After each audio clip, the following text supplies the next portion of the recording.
terutama dengan narasi yang beredar bahwa AI akan menggantikan peran pekerja. Padahal, yang sebenarnya terjadi adalah AI lebih bersifat kolaboratif. Lo ngerasa nggak kalau beberapa institusi masih ragu buat pindah ke sistem berbasis AI? Gara-gara dua hal ini.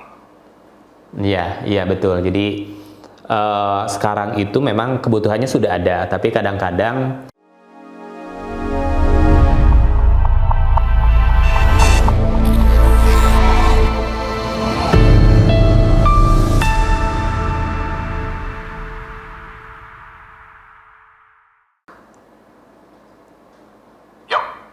datang di podcast kita kali ini teman-teman.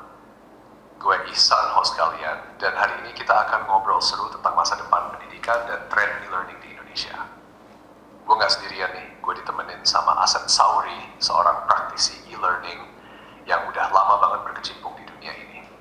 Apa kabar Asep? Sesi dimulai, Asep siap menjawab pertanyaan pertama. Ya, kabar saya baik. Gimana kabarmu, San? Kamu baik juga?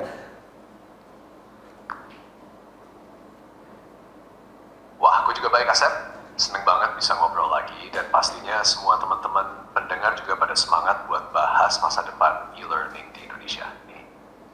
Oke, langsung aja ya Asep. Gue mau tanya, gimana menurut lo perkembangan e-learning di Indonesia pasca pandemi?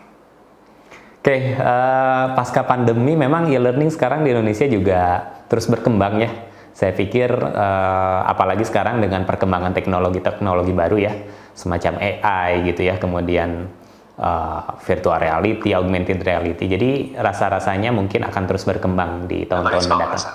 Pasca pandemi, perkembangan teknologi seperti AI, agents, benar-benar bikin e-learning jadi makin maju. Betul. AI ini mulai banyak diterapkan buat personalisasi pembelajaran, membantu guru untuk membuat materi yang lebih relevan dan interaktif. Demikian sih, sekarang ada banyak platform baru yang mendekatkan pembelajaran jarak jauh di Indonesia. Salah satu tren yang lagi naik daun juga lah adaptive learning, di mana sistem bisa menyesuaikan materi sesuai kemampuan siswa. Ini society for me is perfect. Ya, apa lo juga ngerasa AI udah mulai banyak diterapkan di platform-platform e-learning lokal? Ya, mungkin baru mulai ya, saya pikir belum terlalu masif, tapi mungkin kedepannya akan terus berkembang gitu ya. Jadi misalkan menjadi asisten belajar gitu ya, kalau sebagai pendidiknya mungkin nanti akan banyak memudahkan gitu ya sebagai asisten dalam hal membuat course design, barangkali membuat konten gitu ya. Itu akan sangat terbantu dengan adanya AI. Rasa-rasanya sih mungkin masih akan terus berkembang ke depannya. Kalau menurutmu gimana? Nah, gue setuju banget Asep. AI ini benar-benar bakal jadi asisten yang membantu, terutama untuk guru dan pengajar dalam mendesain konten, bikin soal, bahkan merancang pembelajaran interaktif. Memang sekarang belum masif, tetapi seiring waktu teknologi ini akan semakin gampang diakses dan dimanfaatkan. Dalam beberapa tahun ke depan, kita mungkin bakal lihat AI jadi lebih banyak digunakan untuk personalisasi pembelajaran di seluruh tingkatan pendidikan. Misalnya, AI bisa bantu bikin rekomendasi materi belajar berdasarkan performa siswa, atau bahkan ngebantu nge-grading tugas secara otomatis. Jadi guru bisa lebih fokus ke aspek interaksi dan mentoring. Lo sendiri kan udah banyak ngembangin platform e-learning di Indonesia. Apa lo mulai lihat minat dari institusi buat implementasi teknologi kayak gini? Nah, ini menarik memang. Sekarang memang banyak juga ya institusi-institusi yang sudah mulai meminta kita gitu ya untuk implementasikan AI gitu ya. Jadi misalkan mengintegrasikan AI gitu ya ke dalam LMS-nya, dalam membantu tadi misalkan merekomendasikan konten gitu ya. Contohnya, ada beberapa institusi yang pengen analisis digunakan buat analisis data belajar siswa, supaya mereka bisa lebih cepat mengidentifikasi kelemahan atau kesulitan siswa di area tertentu. Jadi, tapi memang kalau otomatis gitu yang bisa kasih saran materi tambahan sesuai kebutuhan. Ini membantu banget buat institusi yang punya banyak murid dan pengajar yang perlu dukungan teknologi untuk manajemen waktu dan personalisasi. Tapi tantangannya menurut gue masih soal kesiapan infrastruktur dan literasi digital. Lo ngerasa nggak kalau beberapa institusi masih ragu buat pindah ke sistem berbasis AI gara-gara dua hal ini? Iya betul. Jadi sekarang itu memang kebutuhannya sudah ada, tapi kadang-kadang si kebutuhan tersebut muncul hanya baru sekedar tren, bukan benar-benar sebagai suatu kebutuhan gitu ya. Dalam artian begini, misalkan AI dalam hal merekomendasikan konten, tapi kadang-kadang institusinya juga belum lengkap gitu ya kontennya dan sebagainya, sehingga apa yang mau direkomendasikan kepada peserta, sedangkan misalkan di LMS-nya juga konten-kontennya masih terbatas gitu ya. Nah, sehingga mungkin tantangannya selain dari tadi kesiapan infrastruktur, juga kesiapan dari sisi mindset dan kesiapan yang lainnya gitu. Benar nggak kayak gitu? Wah, bener banget Asep.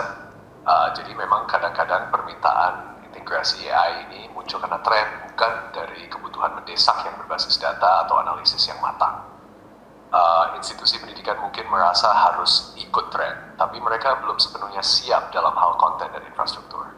Misalnya AI bisa bantu merekomendasikan materi tambahan, tapi kalau konten di LMS-nya sendiri masih terbatas, otomatis rekomendasi AI juga nggak akan maksimal. Jadi langkah pertama yang penting banget adalah memastikan institusi punya konten yang cukup dan berkualitas dulu sebelum berpikir soal implementasi teknologi seperti AI. Dan yang lo bilang soal mindset itu juga krusial. Banyak pengajar atau institusi yang masih ragu, mungkin karena belum paham sepenuhnya potensi dan cara kerja AI dalam pendidikan. Membangun kesadaran dan pelatihan buat para pengajar tentang teknologi ini bisa jadi langkah awal yang efektif buat memastikan integrasi AI berjalan mulus. Menurut lo, gimana cara terbaik buat menghadapi tantangan mindset ini, terutama di kalangan institusi yang masih ngetes air soal AI?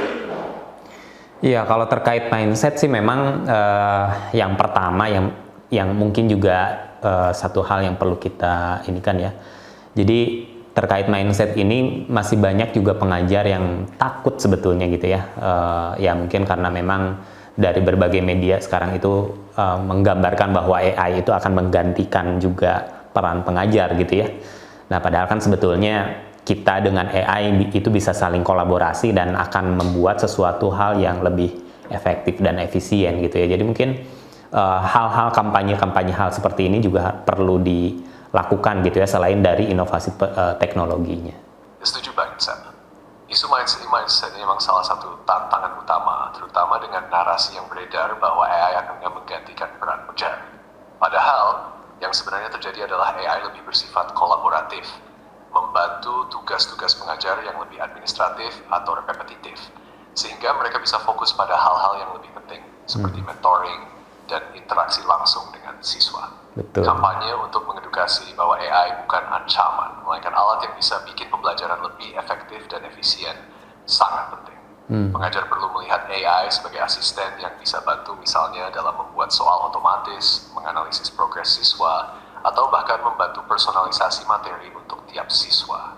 Semakin sering kita memberikan contoh nyata bagaimana AI bisa meningkatkan kualitas pengajaran tanpa menghilangkan peran pengajar, semakin mudah mengubah mindset ini.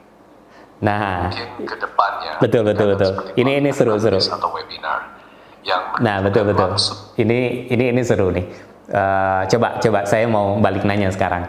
Kamu bisa nggak contohkan misalkan yang sederhana aja lah, misalkan buatin contoh prompt yang bisa digunakan oleh para pendidik ya, pengajar, misalkan dalam hal dalam hal merancang pembelajaran berbasis proyek. Kira-kira promptnya akan seperti apa? Wah, tentu bisa banget Asep. Misalkan kita mau membantu guru membuat naskah video edukasi sederhana untuk materi pembelajaran. Guru bisa pakai prompt seperti ini di ChatGPT. Prompt, bantu saya membuat naskah video edukasi untuk topik perbedaan hewan vertebrata dan invertebrata. Naskah ini harus sederhana dan menarik untuk siswa kelas 5 SD.